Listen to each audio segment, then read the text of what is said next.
The wind howled through the cliffs as if the sea itself wanted to tear the palace from the rocks.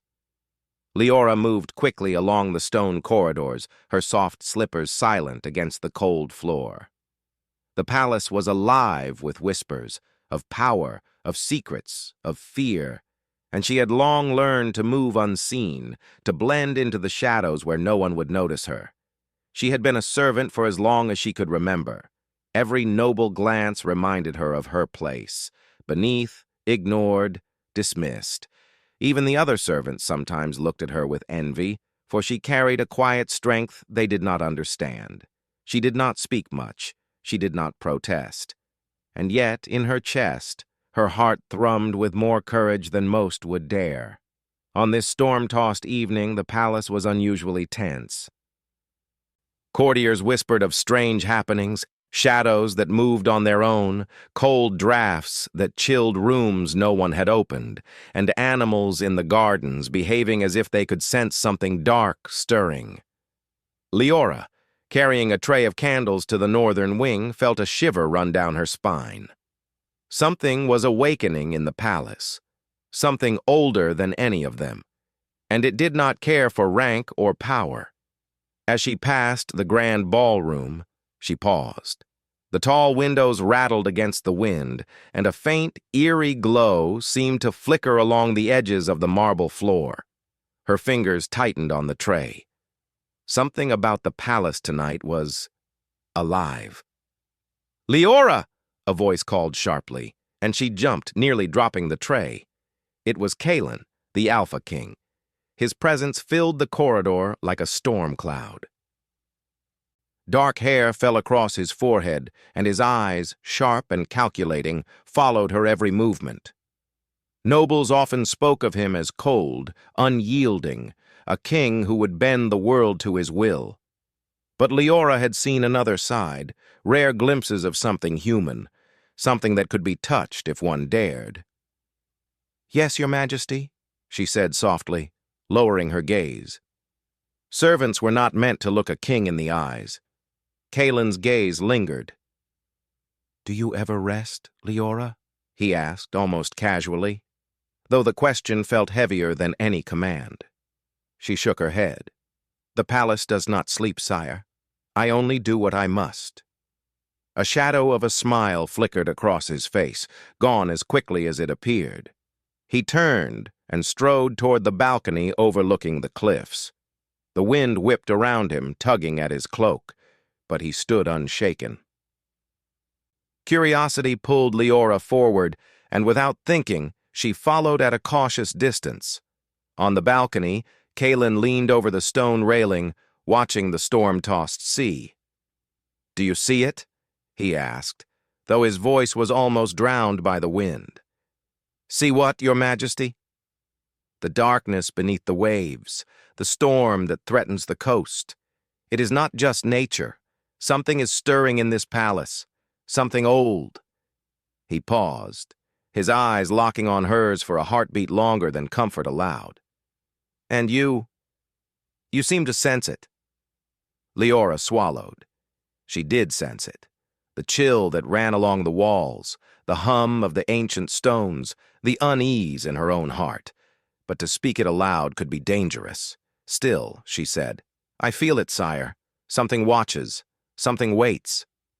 Kalen nodded once, sharply, then stepped back into the hall. "Come with me," he ordered, and for a moment Leora's heart beat too fast to count. She was a servant. She had never been commanded to accompany a king like this, yet something in his eyes, trust, curiosity, perhaps even admiration, made her step forward. The northern wing was rarely used by the court. Its corridors were lined with old tapestries depicting battles, ancient kings, and queens with crowns like fire. At the end of the hallway stood a small, dimly lit chamber, and in the center lay a strange object, a carved box of dark wood etched with symbols that seemed to shift when one looked too long. "This," Kalen said, voice low, almost reverent, "has been in my family for centuries. It was locked away, deemed dangerous. And yet, tonight, It stirs. Leora approached, her fingers brushing the cold wood. The box pulsed faintly under her touch.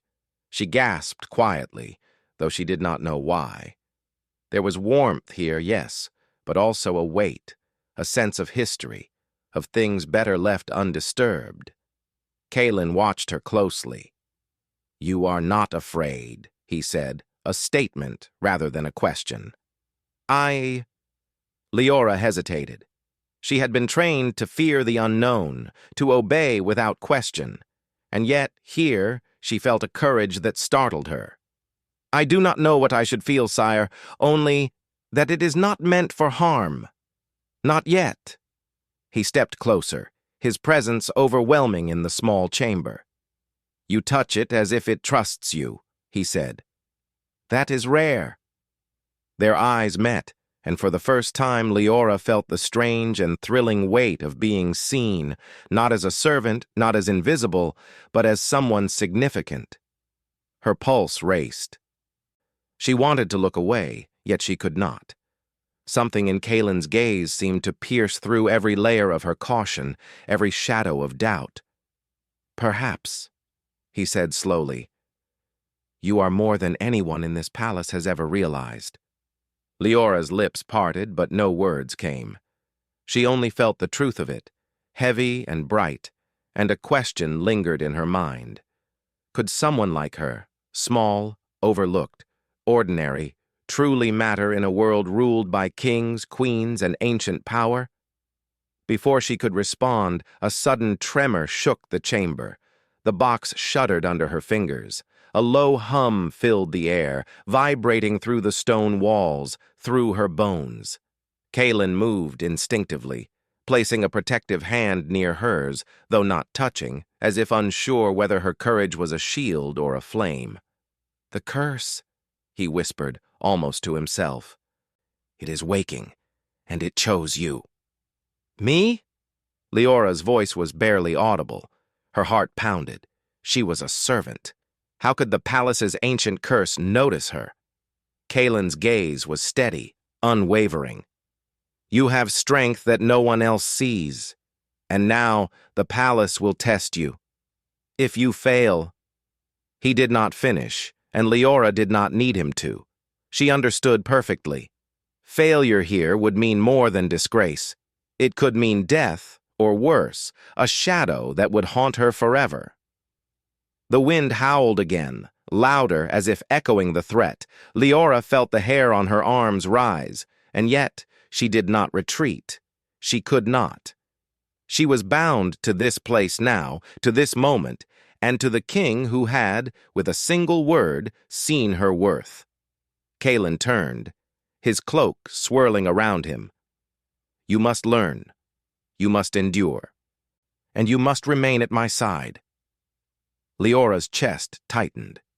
She had dreamed of freedom, of escape, but now the palace felt like a cage and a destiny. "I will do what I must, sire," she said, though the words trembled with fear and anticipation alike.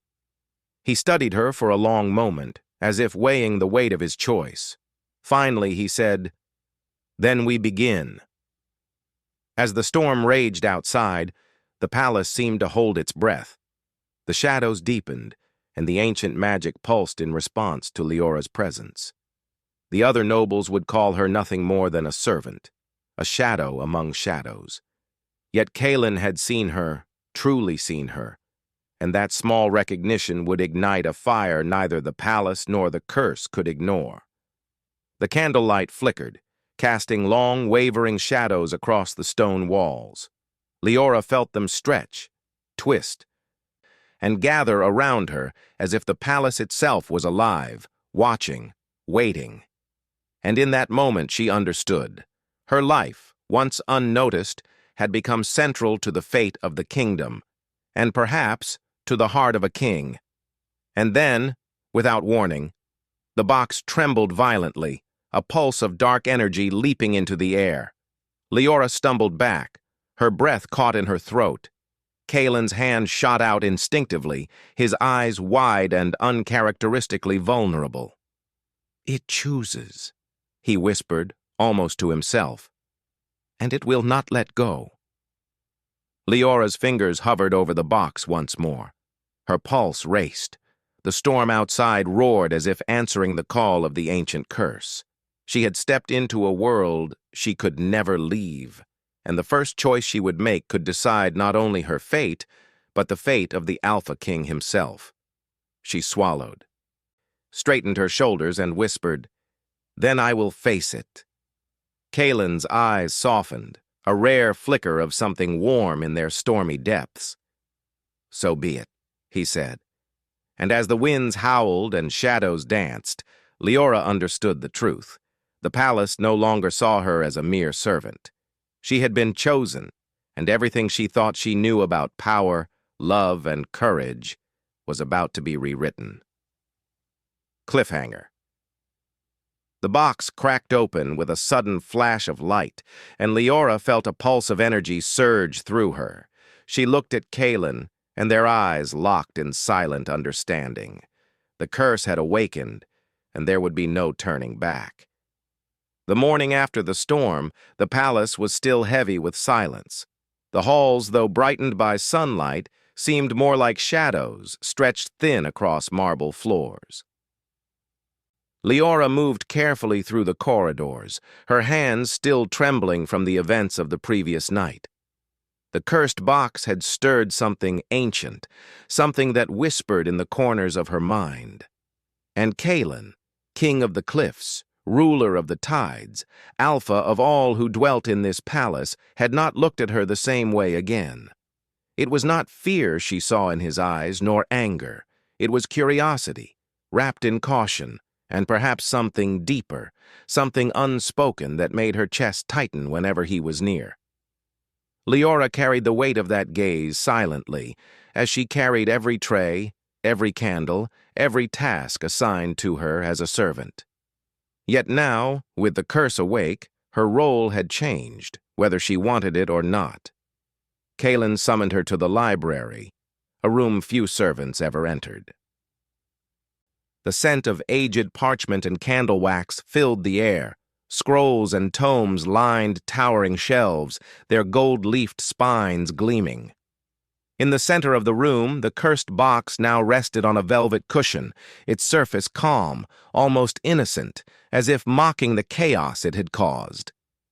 "You must understand it," Kalen said, his voice cutting through the silence like a sword.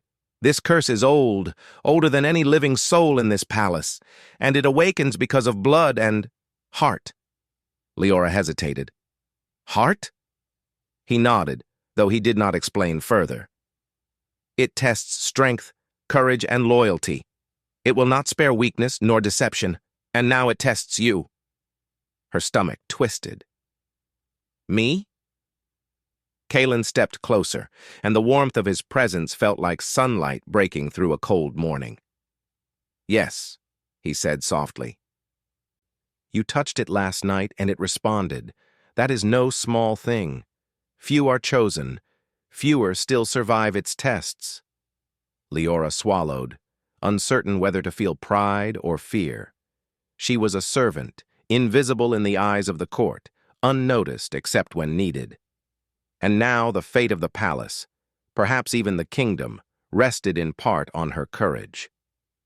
Kalen's gaze lingered, almost tender, and Leora felt the pull of something dangerous and wonderful. She could not look away. I do not know if I am ready," she admitted. "Readiness is a choice," he said, his voice low and commanding. "And right now you do not have the option to refuse." The words cut deeper than any insult, yet strangely, they gave her strength. She nodded. "Then I will do it. I will face the curse." Kalen's expression softened, just enough for her to see the man beneath the crown. "Good," he said. "We begin at once." For hours, they pored over the ancient tomes together. Leora read aloud as Kalen deciphered the texts, translating symbols and phrases long forgotten. It was grueling work. Her head spun from the constant effort, but she did not falter. She had never stood beside a king in such a way. Every moment she touched the parchment, every word she spoke, felt monumental. The proximity to Kaelin was intoxicating, yet terrifying. They grew silent sometimes, lost in the maze of symbols, and in those quiet moments, Leora felt his gaze on her. Not a commanding gaze, nor one of scrutiny, but one of assessment, wonder, and something unspoken that left her breathless. She wondered if he noticed the rapid beat of her heart, or the way her hands shook when she turned the pages too quickly. As afternoon faded, Kaelin paused. "The curse is not just a force," he said, voice low. "It is a mirror. It reflects who you are, who you desire, and who you fear to become. Many are lost not because they are weak, but because they refuse to face themselves." Leora bit her lip, unsure if she wanted to speak. "And what does it show me?" Kaelin's eyes darkened. "That you are brave, clever, and capable of more than anyone in this palace believes, even me." Her breath caught. To hear such words from a king, it was impossible yet undeniable. She had never felt so seen, so noticed. Yet fear mingled with her joy. She was still a servant. The nobles would mock her, whisper behind her back. They would never believe she was more than her station allowed. Kaelin seemed to sense her thoughts. "Ignore them," he said, almost harshly. "The court is full of shadows, but you are no shadow. You have fire." The intensity of his words made her heart pound. Leora lowered her gaze, hiding the flush that spread across her cheeks. She wanted to speak, to tell him she felt the same pull, the same dangerous curiosity. Yet she feared her words would be too bold, too forward. Instead, she nodded silently. That night, as the palace slept under a sky veiled with storm clouds, Kaelin ordered her to remain near the northern wing. "I do not trust the curse," he said. "It may act when we are unguarded. You must be ready." Leora nodded again, feeling both fear and pride. She had never been given such responsibility, and yet she could not deny the thrill that surged through her. Being close to Kaelin, working alongside him, sharing in this secret danger, it was unlike anything she had ever known. Hours passed. The wind howled outside, shadows moved in the corners of her eyes, and then she saw it, a faint glimmer, like a whisper of light curling from the cursed box. Leora froze. Kaelin appeared behind her, silent as the shadows themselves. "Do you feel it?" he asked. "Yes," she breathed. "It called, and I do not know why." "Because it recognizes you," he said. "It knows the heart that can withstand it. And that heart," he paused, his gaze locking with hers, "is yours." Her chest tightened. She had never imagined being singled out by the king, let alone by something ancient, powerful, and dangerous. Her pulse raced. She wanted to retreat, to hide, yet she could not. Something within her had awakened, a courage she had never known, a fire she could not deny. Then a sharp sound cut through the quiet, a whisper or a voice she could not tell. The shadows seemed to gather, coiling and twisting toward the light.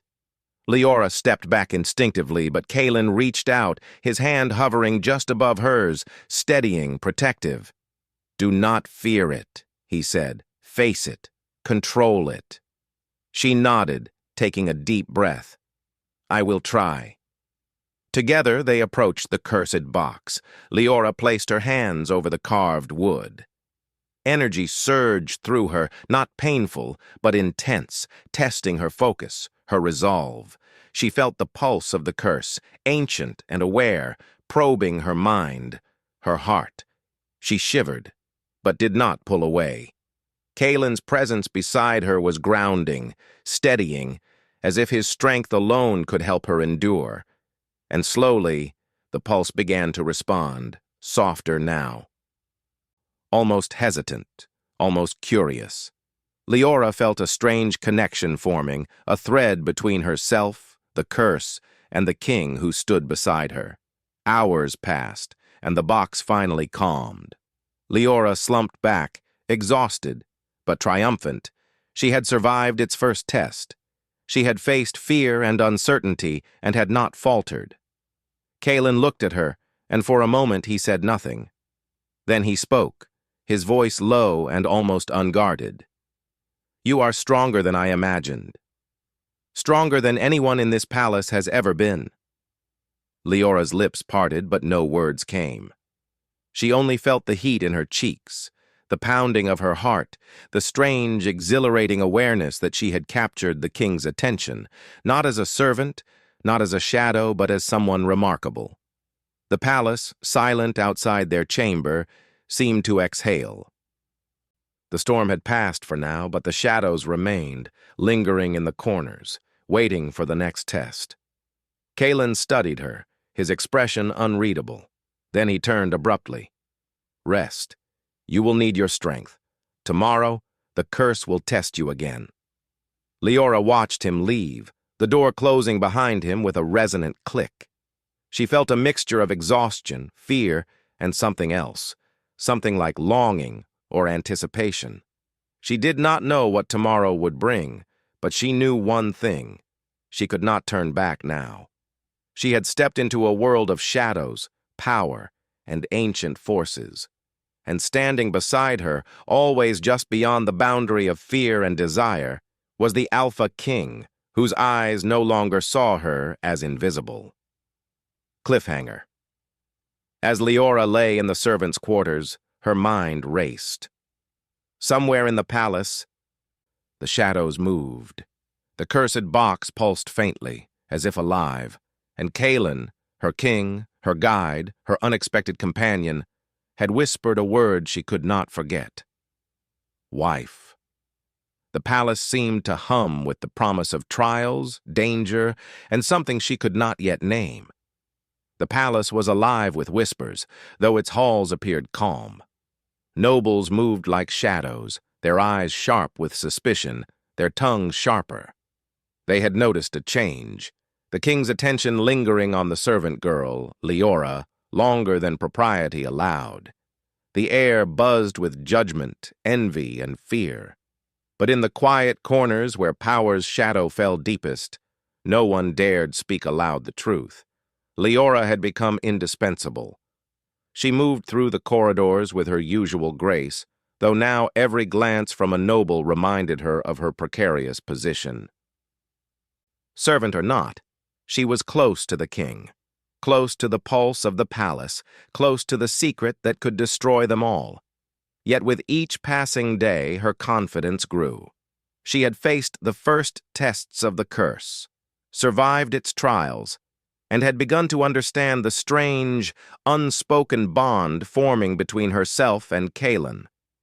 Kalen summoned her to the balcony overlooking the cliffs at dawn. The sea roared below, waves smashing against jagged rocks, yet above, the sky was pale and calm. He was already there, his silhouette tall and commanding against the rising sun.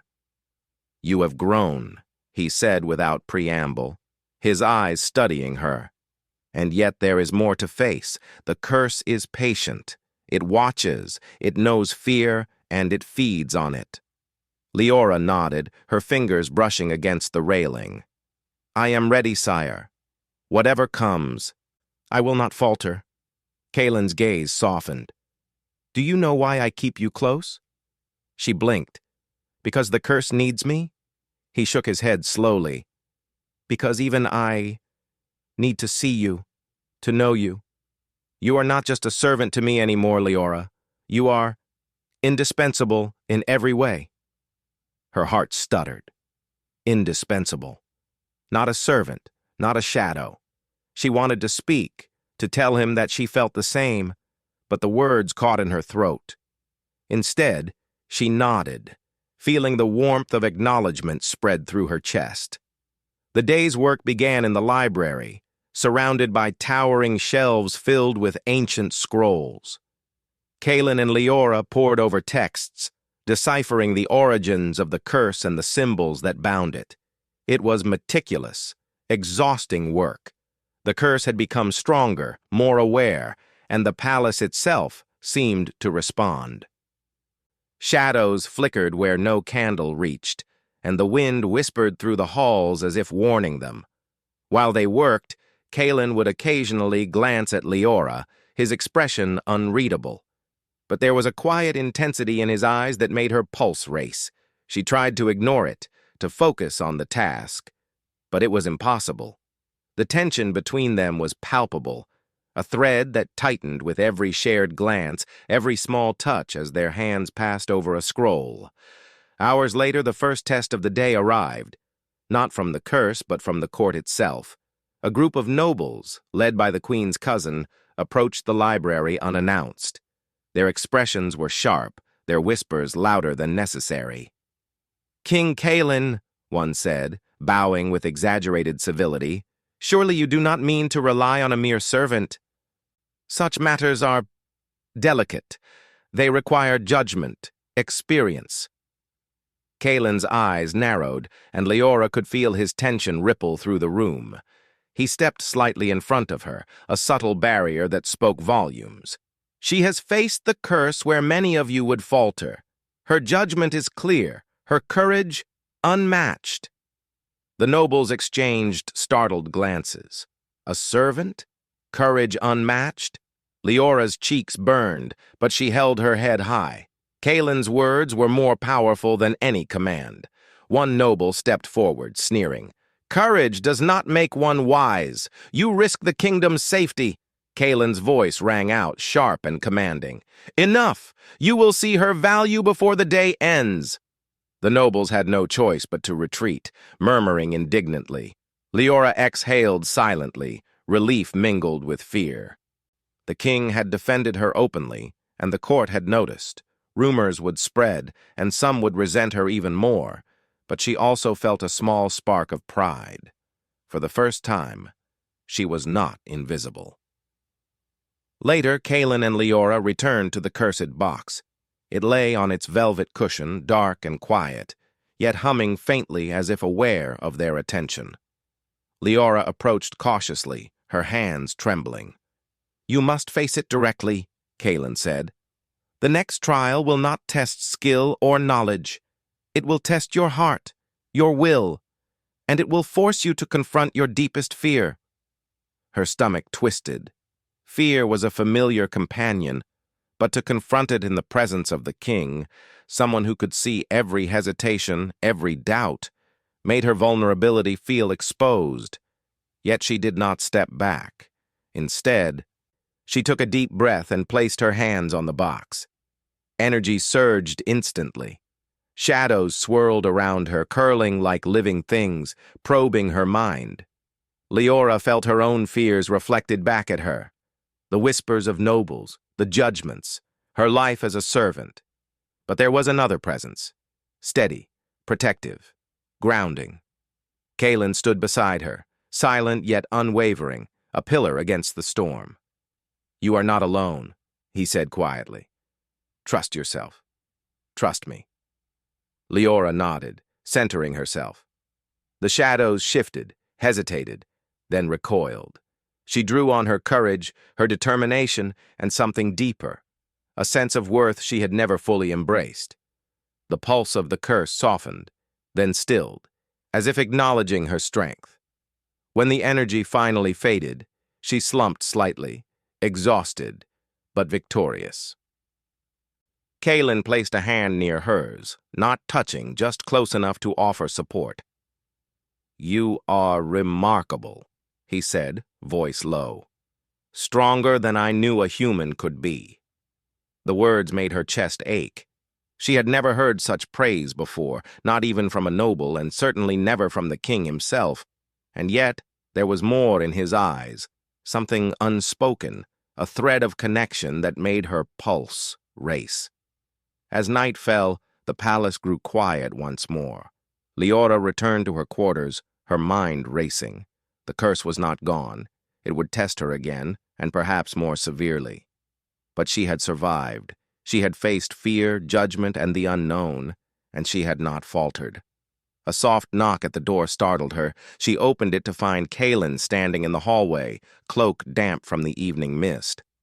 "Do not rest entirely," he said. "The palace never sleeps, and neither does the curse, but—" His eyes softened. "I wanted to see you, to ensure you are safe." Leora felt her breath catch. His concern was personal, intimate, yet formal, measured. "I am well, sire," she said, though her heart beat rapidly. He stepped closer, close enough for her to feel the warmth of his presence. "You are more than I imagined," he whispered almost to himself. "And yet, there is more in you still, more I have yet to see." The words made her cheeks flush. She wanted to speak, to tell him how she felt, but the fear of overstepping boundaries held her silent. Instead, she only nodded.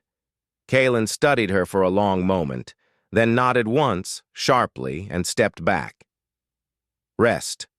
Tomorrow will demand everything you have. I will meet you in the library at dawn." As he left, Leora closed the door slowly, pressing her back against it. The palace felt larger, lonelier, and yet somehow filled with possibility. She was no longer merely a servant. She was part of something far greater, a force the palace could not ignore, a partner to a king, a bearer of courage the curse itself had acknowledged. Her mind wandered to the words Kaelin had spoken. Indispensable. She had never thought of herself as such. And yet, the thought filled her with both fear and a strange exhilaration. The night stretched long and quiet, but the shadows in the corners seemed to watch her still. Somewhere in the palace, the cursed box pulsed faintly, as if aware of her thoughts, and somewhere deeper, a connection was forming, between servant and king, between courage and desire, between fear and trust. Leora understood one truth clearly. The palace, the curse, and the court would not allow her to remain invisible any longer, and neither would the king. Cliffhanger. As she drifted into uneasy sleep, a whisper echoed in her mind, a voice she did not recognize, yet felt familiar. The trials are only beginning, and the heart chosen must face what comes. Leora awoke with a start. The curse had spoken again, and the palace seemed to hold its breath. Tomorrow, she would face the next test, and she would not face it alone. But the danger was far greater than anything she had imagined. The dawn broke pale over the palace, painting the cliffs and the crashing sea below with a gentle golden light. Yet within the halls, tension simmered like a storm that had not yet reached its peak. The curse, older than memory, pulsed quietly in the shadows, as if aware that the final trial was at hand. Leora stood in the northern wing, her fingers brushing the edges of the cursed box. She had learned much since it first chose her: courage, focus, trust, and the fragile strength that could hold fear at bay. But today, the challenge would be unlike any before. Kaelin approached silently, his cloak moving like liquid shadow around him. The Alpha King's eyes were sharp, yet in them lay a depth that had grown since the day he first called her indispensable. He did not speak at first, only regarded her with that intense scrutiny that had made her heart race for weeks. "You are ready," he said finally, his voice low, almost reverent. "But this will test everything, your mind, your heart, and your will." Leora nodded, steadying herself. "I am ready, sire. Whatever it takes." Kaelin studied her for a long moment, as if weighing her words, then placed a hand near hers, not touching, only hovering, a subtle shield of presence. "Then we face it together." The cursed box pulsed again, a dark rhythm that seemed to echo in their chests. Shadows rose along the walls, stretching and twisting like living things. A whisper of wind, or perhaps a voice, curled around them. "Only those bound by heart and courage may pass," it seemed to say. The first trial emerged as visions, not of danger, but of memory and fear. Leora saw herself as she had been, a servant, unseen, dismissed, her life reduced to routine tasks and whispered scorn. The nobles' laughter, their cruel glances, the isolation she had endured. They surrounded her, pressing her back into the floor of her mind. Fear clutched at her throat, threatening to suffocate her courage. Kalen stepped close. "Do not let them define you," he said. "You are more than their words. You are more than their judgment."